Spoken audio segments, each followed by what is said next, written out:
Welcome to ప్రజా television news bulletin ముందుగా headlines.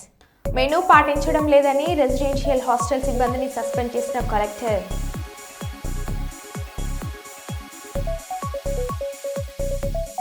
Chittoor జిల్లా కుప్పంలో తిరిగి ఎన్నికలు నిర్వహించాల్సిందే అని పెద్ద బంగారు నత్తం గ్రామస్తుల డిమాండ్.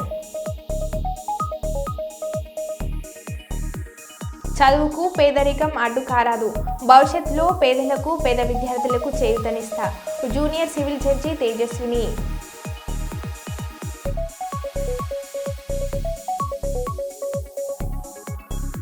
ఇల్లంతలో సందడి చేసిన D dance show 2024 winner Janu Liri ఘనంగా సన్మానించిన దండు సారయ్య.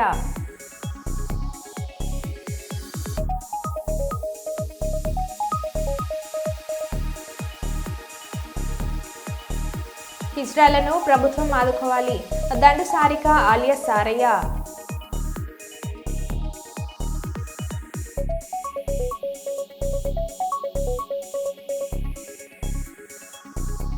ఇక వివరాల్లోకి వెళ్తే పాలకుర్తి మండల కేంద్రంలోని బీఆర్ఎస్ పార్టీ కార్యాలయంలో పార్టీ మండలం అధ్యక్షులు పసునూరి నవీన్ మీడియాతో మాట్లాడారు. అంతకుముందు లగర్చల్ల రైతులు అక్రమంగా కేసులు పెట్టి వారిపై థర్డ్ డిగ్రీ ఉపయోగించి జైల్లో నిర్బంధించి రైతన్నల చేతులకు బేడీలు వేసిన కాంగ్రెస్ ప్రభుత్వ నిరంకుశ అవమాననీయ అణచివేతకు విధానాలకు నిరసనగా రైతులపై నమోదు చేసిన అక్రమ కేసులను ఎత్తివేసి వారిని వెంటనే విడుదల చేయాలని, రైతన్నలకు కుటుంబాలకు వేధించడం హింసించడం ఆపివేయాలని, రేవంత్ రెడ్డి ప్రభుత్వానికి సద్బుద్ధి ప్రసాదించాలని, జ్ఞానోదయం కలిగించాలని భారత రాజ్యాంగ నిర్మాత అయిన డాక్టర్ బిఆర్ అంబేద్కర్ చిత్రపటానికి వినతి పత్రాన్ని అందజేశారు. ఈ కార్యక్రమంలో పార్టీ కార్యదర్శి Macherla Ellaiah, FFCS chairman Bobbala Ashok Reddy, FFCS director Venu, LHPS నాయకులు మహేందర్ నాయక్, మండల నాయకులు పాల్గొన్నారు. మీరు ఒకసారి ఆలోచన చేసి మీరు కలలుగన్న రాజ్యాన్ని చట్ట విరుద్ధంగా రైతుల మీద, లఘుచల్లో ఉన్న రైతుల మీద అన్యాయంగా అక్రమంగా వాళ్ళ భూమి గుంజుకొని వాళ్ళ మీదనే కేసులు పెట్టి వాళ్ళని జైల్లోకి పంపించి అలాగే వాళ్ళ మీద థర్డ్ డిగ్రీ ప్రయోగించి అనేక అంశాలను వాళ్ళ యొక్క అస్తిత్వాన్ని దెబ్బతీసుకుంటూ అక్కడున్న రైతులను కించపరిచే విధంగా మొత్తంగా వాళ్ళను నియంత్రపోకడంతో రాజకీయ కక్షతోటి అనేక కారణాలతోటి వాళ్ళ భూములు గుంజుకుంటూ కేసులు పెట్టి థర్డ్ డిగ్రీ ఇచ్చి మొన్న వాళ్ళు జైల్లో వెనక కూడా వాళ్ళ గుండెపోటు వస్తే కూడా వాళ్ళు బయటకు వచ్చి హాస్పిటల్ పోదామంటే బేడీలు వేసే పరిస్థితి వచ్చిందంటే ఇది ఏ రకంగా ఈ సమాజానికి ఇది న్యాయ వ్యవస్థకు కూడా ఏ రకంగా ఆలోచన చేస్తున్న ఒక్కసారి ఈ ముఖ్యమంత్రి గారు చేసే ఆలోచనలను, ఈ యొక్క ప్రభుత్వం చేస్తున్న అరాచకాలను ఎవరు చెప్పుకున్నా లాభం లేదు, ఎవరు చెప్పుకున్నా కూడా దీనికి ఏది లేదనే ఆలోచనతో ఇవాళ కేటీఆర్ గారు మన రాజ్యాంగం నిర్మించిన బాబాసాహెబ్ అంబేద్కర్ గారిని ఆలోచన చేసి ఆయన కన్నా మన వినతి ఇస్తే మీరు కలలు కన్నా రాజ్యం ఎట్లుండే ఈ రోజు జరిగే ఈ నియంత్ర పాలనను ఎట్లా అనే ఆలోచనతో ఈరోజు అంబేద్కర్ గారికి వినతి పత్రం ఇవ్వడం జరుగుతుంది. ఇప్పటికైనా మీ ప్రభుత్వం మొండి వైఖరి వీడి ఈ ఉన్న లఘుచర్ల రైతులను వెంటనే విడుదల చేయాలి. వారి న్యాయమైన కోరికలు అన్నిటి కూడా ప్రజల పక్షాన బీఆర్ఎస్ ప్రభుత్వం మరి కేటీఆర్ గారు, కేసీఆర్ గారు ఉన్నారు కాబట్టి ఎవరు కూడా ఆశ్చర్యపడద్దు. లఘుచర్ల రైతులు వాళ్ళందరికీ అండదండగా మేము ఉంటాం. ఈరోజు అంబేద్కర్ గారికి మా విన్నపం ఏంటంటే ఇక్కడ జరుగుతున్న నియంత్ర పాలనను మీరన్నా మీ దృష్టికి తీసుకొస్తే కనువిప్పు కలగాలనే ఆలోచనతో ఈరోజు అన్ని మండల కేంద్రాల్లో మేము కూడా మా బీఆర్ఎస్ పార్టీ ముఖ్య నాయకులందరితోటి ఇక్కడ వినతి పత్రాలు ఇవ్వడం జరుగుతుంది. ఇకనైనా పార్టీ కాంగ్రెస్ ప్రభుత్వం నియంత్ర పోకడం మానుకొని రైతులకు, ప్రజలకు న్యాయం చేయాలి, కనువిప్పు కలగాలని ఆలోచన చేయాలని కోరుకోవడం జరుగుతుంది. కాంగ్రెస్ ప్రభుత్వం లగర్చర్ల రైతులపై పెట్టిన అక్రమ కేసులను ఎత్తివేయాలని మాజీ మంత్రి ఎర్రబెల్లి దయాకర్రావు డిమాండ్ చేశారు. లగర్చర్ల రైతులపై అక్రమ కేసులు పెట్టడమే కాకుండా థర్డ్ డిగ్రీ ఉపయోగించి జైల్లో పెట్టడాన్ని నిరసిస్తూ బీఆర్ఎస్ వర్కింగ్ ప్రెసిడెంట్ కేటీఆర్ పిలుపు మేరకు దేవరూపుల మండలం కామారెడ్డిగూడెం బస్టాప్ వద్ద ఉన్న డాక్టర్ బిఆర్ అంబేద్కర్ విగ్రహానికి పూలమాలలు వేసి నివాళులను అర్పించి వినతి పత్రాన్ని సమర్పించారు. ఈ సందర్భంగా మాజీ మంత్రి ఎర్రబెల్లి దయాకర్రావు మాట్లాడుతూ రైతుల చేతులకు బేడులు వేసిన కాంగ్రెస్ ప్రభుత్వాన్ని ఎక్కడికక్కడ నిలదీయాలని అన్నారు. నిరంకుశ పాలనను నిరసిస్తూ ప్రజలంతా అన్నదాతలకు మద్దతు తెలపాలని అన్నారు. రైతులపై పెట్టిన అక్రమ కేసులను ఎత్తివేసి జైలులో నిర్బంధించిన రైతులను విడుదల చేసే వరకు పోరాటం చేయాలని అన్నారు. రైతులకు బేడీలు వేసిన కాంగ్రెస్ ప్రభుత్వానికి తగిన గుణపాఠం తప్పదని మండిపడ్డారు. తప్పుడు కేసులు పెట్టి జైలు గురించి ఏర్పాటు చేశారు. ఇట్లా అక్రమ కేసులు ఎన్నో జరుగుతున్నాయి. మొన్న కొడంగల్ నియోజకవర్గంలో లక్షల లోపల ఎస్టీ వాళ్ళు తన భూములు ఆ భూములు మాకు ఉండాలి అని ధర్నా చేస్తే విపరీతంగా కొట్టి ధర్నా చేసిన వాళ్ళందరినీ జైలు తొలిచారు. రైతులు వాళ్ళ ఊరు జోలి పెట్టేవాళ్ళు కాదు, వాళ్ళ వ్యవసాయం వాళ్ళు చేసుకుంటారు. వాళ్ళ జైలు తోలుడే కాకుండా నా కార్డు ఎందుకు వస్తుందంటే పేడీలు పెట్టి, ఎప్పుడు రైతులకు పేడీలు పెట్టారు, పేడీలు పెట్టి హాస్పిటల్ తీసుకుపోతారు. ఏమైనా దొంగతనం చేసిండా, ఆయన ఏమైనా మర్డర్ చేసిండా, ఏమైనా అరాచకాలు చేసిండా? అంటే ఎంత అరాచకం ఒక్కసారి మనం ఆలోచిస్తే అర్థమవుతుంది. వీళ్ళ నుంచి ₹1 ఇవ్వలే, వాళ్ళ పాత బిల్లులని దాటేస్తారు.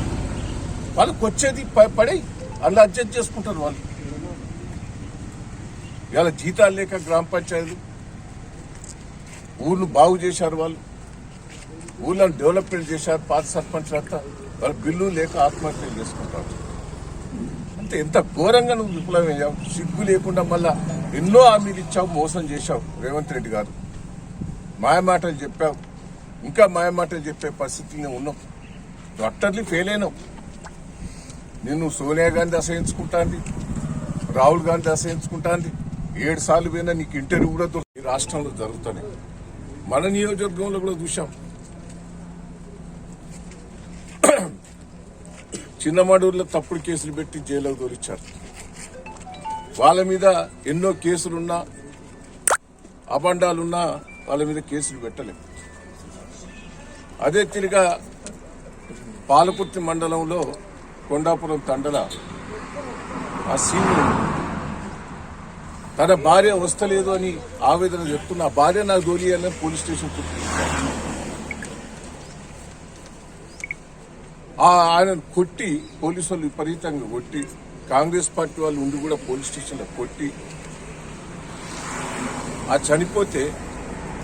చనిపోయే ముందు స్టేట్మెంట్ ఇచ్చాడు. నేను ఫలానా వల్లనే చనిపోతానా, నీ విషయం తాగినా, పాయిజన్ పెట్రోల్ పోసుకున్నాను అంటే చనిపోయే ముందు ఏదో స్టేట్మెంట్ ఇస్తే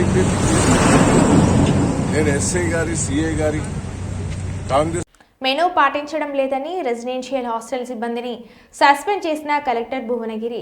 పట్టణంలోని తెలంగాణ సోషల్ వెల్ఫేర్ రెసిడెన్షియల్ హాస్టల్ని ఆకస్మిక తనిఖీలు చేసిన కలెక్టర్ హనుమంతరావు మధ్యాహ్న భోజనంలో కొత్త మెనూ పాటించడం లేదని, గుడ్లు సరిగ్గా లేవని, పెరుగుకు బదులుగా మజ్జిగ పెడుతున్నారని, పిల్లలతో పనులు చేస్తున్నారని కేర్ టేకర్ రమేష్ను సస్పెండ్ చేసిన కలెక్టర్ స్కూల్ ప్రిన్సిపల్కి షాకోస్ నోటీసులు జారీ.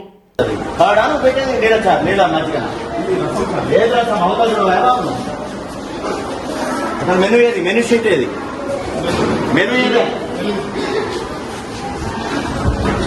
అది పెరిగట్టు ఇంకా పెరిగ నీళ్ళు పోయడం కాదు, మధ్య కాదు. ఎందుకు ప్రభుత్వం 40% ఎందుకు పెంచింది పెట్టాలి మన దగ్గర కాదా? What is that? ఏం చెప్తున్నాను explanation? Why are taking explanation?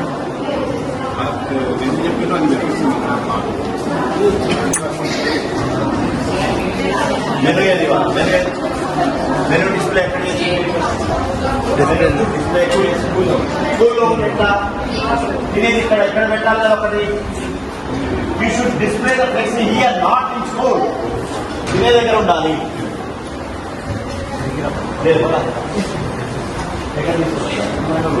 Room లో పెట్టి ఎవరు తెలవదు, ఏం కూడా ఉన్నాయి, ఏమున్నాయి ఎవరు తెలియదు.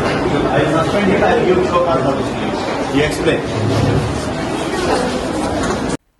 ఈ నెల 15న గోదర్కని పట్టణం యాంటిక్లైన్ కాలనీలోని స్పందన మోడల్ స్కూల్లో నిర్వహించిన జిల్లా స్థాయి సాంస్కృతిక చిత్రలేఖనం పాఠశాలలో ఇండియన్ పబ్లిక్ పాఠశాల విద్యార్థులు బహుమతులు పొందారు. ఈ సందర్భంగా పాఠశాల ప్రిన్సిపల్ మాటేటి కృష్ణప్రియ మాట్లాడుతూ, ఇండియన్ పబ్లిక్ పాఠశాల విద్యార్థులు తమ ప్రతిభను కనబరించి జానపద నృత్యం, చిత్రలేఖనం పోటీలలో 3 మొదటి బహుమతులను పొందారని పాఠశాల చైర్మన్ మాటేటి సంజీవ్ కుమార్ విద్యార్థులకు కృతజ్ఞత అభినందనలు తెలుపుతున్నామని అన్నారు. చదువు, క్రీడలతో పాటు సాంస్కృతిక కార్యక్రమాలతో సైతమ విద్యార్థులు ముందంజలో ఉన్నారని అన్నారు. On 15th December, that is on Sunday, at 18 Klein Colony, Spandana Model School has conducted district level folk dance and drawing competitions, where our students participated in drawing as well as folk dance. we are very proud to share this result with you all, that in drawing we got 2 first prizes, that is in the category of pre-primary and primary, and in folk dance we secured again the first prize. You can see these are our winners. So in the district level folk dance competition we secured the first prize, and district level drawing competition our pre-primary kid and primary kid secured the first prize, and in higher category our 10th class student Srivatsal has secured the consolation prize. We are very proud of our students. So as said, not just in academics and sports, we are top in culturals as well. So hearty congratulations to our chairman sir Sanjeev sir and our teachers and our beloved students who are putting consistent efforts in bringing good name to our school. Thank you so much. ప్రజా సమస్యల పరిష్కార వేదిక ద్వారా అందిన అర్జీలకు త్వరితగతిన నాణ్యమైన పరిష్కారాన్ని అందించాలని జిల్లా కలెక్టర్ డాక్టర్ శ్రీధర్ చెర్కూరి అన్ని శాఖల అధికారులను ఆదేశించారు. ఈ కార్యక్రమంలో JC Athithi Singh, DRO Vishweshwar Naidu, DRDA PD Anand Nayak, జిల్లా వ్యవసాయ శాఖ అధికారి నాగేశ్వరరావు, ఎన్టీఎస్లు వెంకటపతి, వెంకటేశ్వర్లు, వివిధ శాఖల అధికారులు తదితరులు పాల్గొన్నారు.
కర్నూలు నగరంలోని స్టాండర్డ్పురంలో 4 గంటల రాజమ్మ బాపిస్ట్ ప్రేయర్ హౌస్లో జర్నలిస్టులకు దుస్తులను పంపిణీ చేశారు.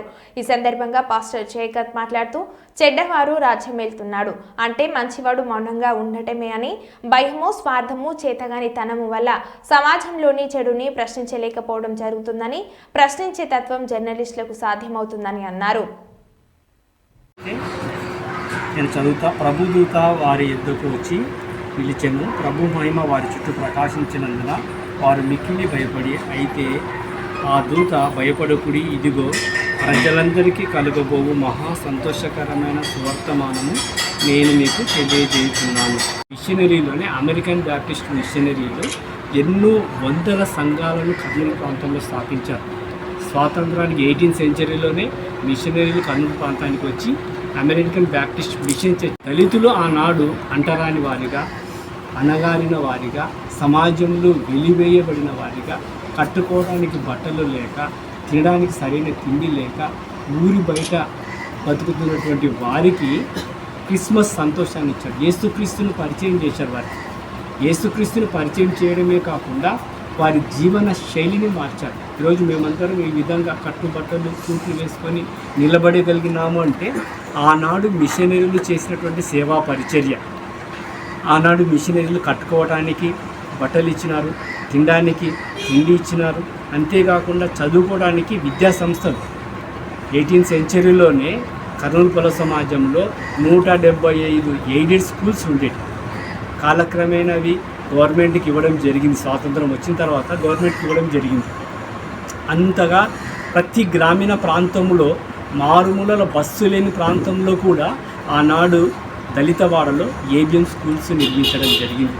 వాళ్ళకు పని లేదు అంటే పని నేర్పించడం కోసం, వాళ్ళ కోసం అని చెప్పి కార్పెంటరీ పని నేర్పించడం జరిగింది. కూలి పని చేసుకునే వాళ్ళ కోసం పొలం కొనివ్వడం జరిగింది.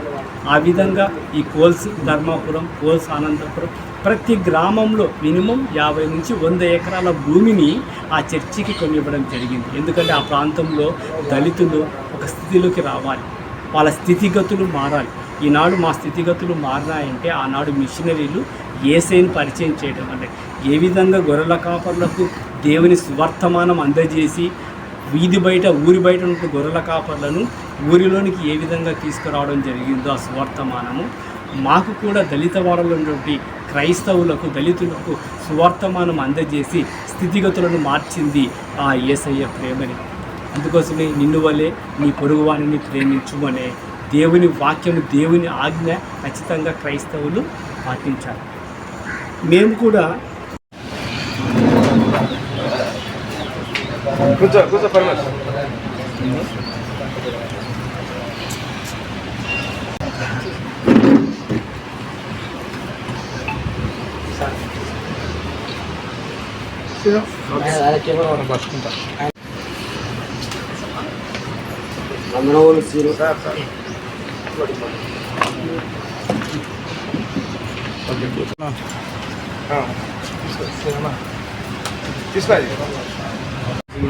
అది కూడా తోలుకురావడం ఆ సంవత్సరం ఇద్దరం తీసుకున్నాము. అలా 2000 పోయిన సంవత్సరము ఆనంద్ మీతో పాటు జర్నలిస్టులకు ఒక 3 మంది దాకా చేద్దామని చెప్తే దాదాపు 25 మెంబర్స్ అయినారు. అయినా కూడా సార్ అయిపోతే మళ్ళీ తీసుకొచ్చి కూడా ఇవ్వడం జరిగింది. ఈ సంవత్సరం 15 మెంబర్స్కి చెప్పాడు, అందుకే వాటి వరకే నేను ఇచ్చాను. చాలామంది కూడా మమ్మల్ని ఇవ్వలేదు అది అనుకుంటారు, కానీ ఈ దేవుని ప్రేమను బట్టి ఎవరైతే పొందవలసిందో వారే దాన్ని పొందుకుంటారని తెలియజేస్తున్నాను. ఏదైనప్పటికీ దేవుని కృపను బట్టి సార్ మనకి హెల్ప్ చేస్తున్నారు. ఇంకో విషయం ఏంటంటే సార్ వాళ్ళు దేవుని సేవకులకి ఎక్కడ ఏదైనా ఆటంకం జరిగినా వాళ్ళు ముందుండి పోరాడుతుంటారు. మనం చేయవలసిందల్లా ఏదంటే మన సాధ్యమైనంత వరకు వాళ్ళని న్యూస్ కవర్ చేయడానికి మీరు సహకరించాలని సార్ అయితే నాకు చెప్పలేదు, కానీ నేను చెప్తున్నాను. సహకరించవలసిందిగా మిమ్మల్ని అందరూ రిక్వెస్ట్ చేస్తున్నాను. ఎవరిని దయచేసి ఎవరిని కించపరిచేది లేదు, ఎవరిని ఇబ్బంది పెట్టేది లేదు అని దయచేసి గమనించాలి. అయిపోతాయి ప్రశ్నించే వాళ్ళు లేక అంబేద్కర్ అందుకోసమే ఏపీజే అబ్దుల్ కలాం అంటారు, ప్రశ్నించి మంచివాడు చెడ్డవాడు రాజ్యం వెళుతున్నాడు అంటే మంచివాడు మౌనంగా ఉండటమే. ఒకటి భయం వలన, రెండవది స్వార్థం వలన, మూడవది చేతగానితనం కావచ్చు. కానీ అవన్నిటినీ మధ్యవర్తిగా ఇటీవల గత కొద్ది రోజులకు ముందు కుప్పం నియోజకవర్గంలోని సాగునీటి చెరువుల సంఘం కమిటీ ఎన్నికలు రాజ్యాంగబద్ధంగా జరగలేదని, కావున అధికారులు తిరిగి ఎన్నికలు నిర్వహించాలంటూ మండల పరిధిలోని పెద్ద బంగారు నత్తం గ్రామస్తులు డిమాండ్ చేస్తున్నారు. వారి కథనం మేరకు ఇటీవల జరిగిన సాగునీటి పారుదల సంఘం ఎన్నికలలో ఓటింగ్ ప్రక్రియ జరగలేదని, రాజ్యాంగ వ్యతిరేకంగా ఏకపక్షం ఎన్నికలు నిర్వహించాలని, ప్రత్యర్థులకు నామినేషన్ వేసే అవకాశం సైతం కల్పించలేదంటూ ఆరోపణలు చేస్తున్నారు. కనీసం ఓటర్ జాబితా తనిఖీకి సైతం ప్రజలు అవకాశం ఇవ్వలేదని ఇదెక్కడి రాజ్యాంగం అంటూ వారు ప్రశ్నించారు. ప్రజల పక్షాన నిలిచి రాజ్యాంగబద్ధంగా ఎన్నికలు నిర్వహించాల్సిన అధికారులు సైతం రాజ్యాంగ వ్యతిరేకంగా ఎన్నికల విధులను నిర్వహించినట్లు ఆగ్రహం వ్యక్తం చేస్తున్నారు. మాది పెద్ద బంగారనత్తం గ్రామ పంచాయతీ. పెద్ద బంగారనత్తం సంబంధించిన చెరువు కట్ట కింద సంబంధించిన భూములకి ఎలక్షన్ పెట్టినారు. కనీసం 43 ఏళ్ళ నుంచి, నాకు వయసు 43 ఏళ్ళు, ఈ 43 ఏళ్ళ నుంచి కట్ట కింద నీళ్ళు క్రమశిక్షణగా వదులుతూ లేదు. వదిలినా కూడా మొత్తము మా కైళ్ళనే 5 బోర్లు నీళ్లు వెళ్తూ ఉంది. దాన్ని సమస్య తీర్చండి అని చెప్తే ఎవరు కానీ తీర్చలేదు. ఇప్పుడు ఎలక్షన్ కొత్తగా పెట్టినారు, ఎలక్షన్ అని చెప్పినారు, కానీ ఎలక్షన్కి ఎవరికి కానీ తెలియలేదు. ఈ ఊర్లో దండూరా వేపించినారు. సాయంకాలం 6 గంటలకు దండూరా వేపించినారు. మార్నింగ్ 8 ఎలక్షన్ అయిపోయిందని చెప్పేసి క్లియర్ చేసేసినారు. మేము చూస్తామని చూస్తే పోలీసు వాళ్ళు మమ్మల్ని తరిమేసినారు.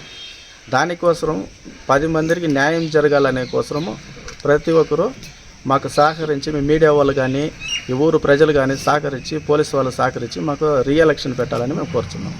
మీటింగ్ జరుగుతుంది, పద్ధతి ప్రకారం మీరు చేయలేదని చెప్పి నేను అడిగిన దానికి నువ్వు అడగడానికి అక్కర్లేదు, నువ్వు ఓటర్ లిస్ట్లో లేదు, నువ్వు వెళ్ళిపో అని చెప్పి తరిమేసినారు. ఆ తర్వాత వచ్చినాక పోలీసులు అందరూ దిగి ఇక్కడ ఉన్న పబ్లిక్ అందరినీ డిస్టర్బ్ చేసి వెళ్ళిపోండి అని చెప్పి లతీదో మమ్మల్ని కొట్టడానికి వచ్చినారు. పద్ధతి ప్రకారం ఎన్నికలు జరగలేదు. వాళ్ళంతా వాళ్ళు ఎవరైనా వస్తే, ఎవరైనా నామినేషన్ అడిగితే ఒక ఆయన వచ్చి నామినేషన్ అడిగాడు. నామినేషన్ ఎందుకు, నామినేషన్ అన్నీ ఇవ్వడం లేదు అని చెప్పేసినారు. నామినేషన్ లేకుండా మీరు రూల్లో చెప్పినారు కదా, నామినేషన్ ఇస్తేనే ఎలక్షన్లో పార్టిసిపేట్ చేయడానికి కోసం నేను అడిగితే నామినేషన్ అవన్నీ ఏం లేదు, వెళ్ళిపోండి ఇవన్నీ ఆల్రెడీ సెలెక్టెడ్ డిసైడెడ్ అని చెప్పేశారు. అందుకని ఈ ఎన్నికలు చెల్లుబడి కాదు, అగైన్ మళ్ళీ ఈ ఎన్నికలు జరిపించాలని చెప్పి ప్రజలు కోరుకుంటున్నారు. అందరికీ నమస్కారం. ఇది కుప్పం మండలం పెద్దబంగారం పంచాయతీ. ఇక్కడ 21st సాటర్డే ఎలక్షన్ జరిగింది. ఇరిగేషన్ వాటర్ సరైన పద్ధతి జరగలేదు. సరైన నోటీసులు ఎవరికి ఫార్మర్స్కి తెలియజేయలేదు. ఇక నామినేషన్ చేసే పద్ధతి కూడా కరెక్ట్గా ఫాలో చేయలేదు. నామినేట్ చేసే వస్తే అలో చేయలేదు ప్రజలు ఎవరిని. పోలీసు వాళ్ళు 144 సెక్షన్ అని చెప్పి అందరినీ పంపించినారు. సో ఎవరు రావడానికి అలో చేయలేదు. ఇక్కడ ఇన్ఛార్జిగా ఎలక్షన్ వాళ్ళు ఎన్నుకున్నారు. ప్రజలు ఎవరు మాత్రం ఓటు వేయలేదు.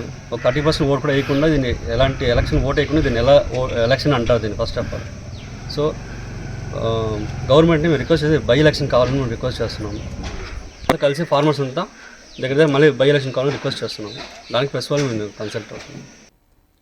కుప్పం నడిబొడ్డున గల అంబేద్కర్ విగ్రహం ముందు కుప్పం ఎంఆర్పీఎఫ్ ఎమ్మెల్సీ నాయకులు ఎస్సీ వర్గీకరణకు అనుకూలంగా నినాదాలు చేశారు. ఈ సందర్భంగా ఎంఆర్పీఎస్ నియోజకవర్గ incharge Raj Kumar, Kuppam MSP party incharge మురుగేష్లు మాట్లాడుతూ అంబేద్కర్ రూపొందించిన రాజ్యాంగ ఫలాలు ప్రతి ఒక్కరికి అందాలనే లక్ష్యంతో అత్యున్నత న్యాయస్థానం ఎస్సీ వర్గీకరణకు అనుకూలంగా తీర్పు ఇవ్వడం జరిగిందని అన్నారు.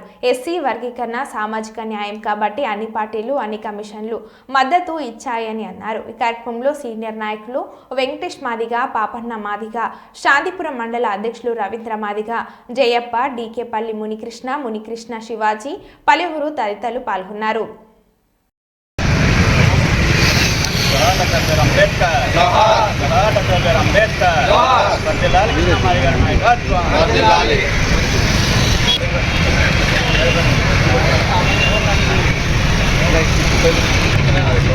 जोहार डॉक्टर बाबा साहब अम्बेडकर, जोहार डॉक्टर बाबा साहब अम्बेडकर, जोहार डॉक्टर बाबा साहब अम्बेडकर.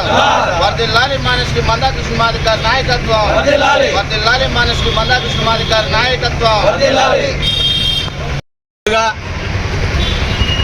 మా దేవునికి కులారం వేసి నివాళులు అర్పిస్తూ ఈరోజు ముఖ్యంగా పత్రిక మరియు ఎలక్ట్రానిక్ మీడియా సోదరులకి ఉదయ నమస్కారాలు తెలియజేస్తూ, అయ్యా మా బాధ ఆవేదన 30 సంవత్సరాలుగా అలుపెరిగిన పోరాటం చేయడం మీకు తెలుసు. ఆ అలుపెరిగిన పోరాటం ఎందుకంటే ఎస్సీ వర్గీకరణ అంటే ఎస్సీల్లో ఉండబడి ఉపకులాలకు సమన్యాయం కావాలనేసి ఉద్దేశంతోనే మేము దాదాపు 30 సంవత్సరాలుగా 3 శతాబ్దాలుగా మేము ఉద్యమం చేయాల్సిన విషయం సమాజానికి తెలుసు, రాష్ట్ర కేంద్ర ప్రభుత్వాలకి తెలుసు. నిన్న మా సోదరులు ప్రెస్ మీట్ పెట్టారు. ఆ ప్రెస్ మీట్లో మన హక్కుల్ని ఈనాటి ప్రెస్ మీట్ కార్యక్రమానికి చేసినటువంటి 4 మండలాల ముఖ్య నాయకులందరికీ కూడా ఉద్యమ నమస్కారాలు తెలియజేసుకుంటూ, అదేవిధంగా కుప్పం మండలం ప్రెస్ మీట్ వారికి కృతజ్ఞతలు తెలియజేసుకుంటూ, అయ్యా మేము మనకు తెలిసిన విషయమే 30 సంవత్సరాల కాల పెరిగిన పోరాటం మహాజన నేత గౌరవ శ్రీ మందాకృష్ణ గారి చేస్తున్నటువంటి ఎస్సీ వర్గీకరణ పోరాటం ఒక కులానికే కాదు 59 ఉపకులాలకు సమన్యాయం జరగాలి. మమ్మల్ని గమనిస్తున్నటువంటి కుప్పం ప్రజలకు, అదేవిధంగా ప్రింట్ అండ్ ఎలక్ట్రానిక్ మీడియా వారికి ఉద్యమ సామాజిక నమస్కారాలు తెలియజేసుకుంటూ, ఈనాటి ప్రెస్ మీట్ పెట్టడానికి కారణం నిన్న మా సోదరులలో ఉన్నటువంటి మేధావి వర్గం అయినటువంటి ఉపాధ్యాయులు ఇక్కడికి వచ్చి ఇదే అంబేద్కర్ విగ్రహం దగ్గరికి వచ్చి అంతా ఐకమత్యంగా కలిసి ఉందాం, హక్కులు సాధించుకుందామని తెలపడం జరిగింది. దీనిని మేము కూడా స్వాగతిస్తూ ఉన్నాం. అదేవిధంగా మీరు మేధావి వర్గం కాబట్టి మీకు అన్నీ తెలిసిండొచ్చు, కాకపోతే మీరు కొన్ని విషయాలు దృష్టిలో పెట్టుకోవాలా. ఏమంటే రిజర్వేషన్లు అనేది అంబేద్కర్ గారు మనకు కల్పించినటువంటి ప్రధానమైనటువంటి ఒక ఆస్తి. ఈ ఆస్తిని అన్నదమ్ములైనటువంటి మనం సమంగా భాగాలు పెట్టుకోవాలా. అలా కాకుండా మీరు అంబేద్కర్ గారి ఆశయాలనే తూట్లు పరిచే విధంగా ఆనాడు అంబేద్కర్ గారు ఆయన సిద్ధాంతంలోని సామాజిక న్యాయ పోరాటం అనే ఒక అంశాన్ని మీరు పరిగణలోకి తీసుకోకుండా అంబేద్కర్ మాటకే విలువ ఇవ్వకుండా నిన్న అంబేద్కర్ విగ్రహం దగ్గర ప్రెస్ మీట్ పెట్టడం నిజంగా సిగ్గుచేటు. ఎందుకంటే సామాజిక న్యాయం అందరికీ అందాలి అనేసి ఆనాడు అంబేద్కర్ గారు రిజర్వేషన్ రాస్తే ఈనాడు దాదాపుగా 60 కులాలు ఉన్నటువంటి ఎస్సీలో మీరు ఎంతమంది రిజర్వేషన్లు అనుభవిస్తున్నారనేది మీ మనస్సాక్షికి తెలుసుకోవాల్సిన విషయం. ఇక్కడ నిన్న విషయమే గమనిస్తే ఉపాధ్యాయులు మీలో కుప్పం మండలంలో ఎంతమంది వచ్చారు, ఇదే కుప్పం మండలంలో మా జాతి తరపున ఎంతమంది ఉపాధ్యాయులు. మరో బులెటిన్లో మళ్ళీ కలుద్దాం. Stay tune.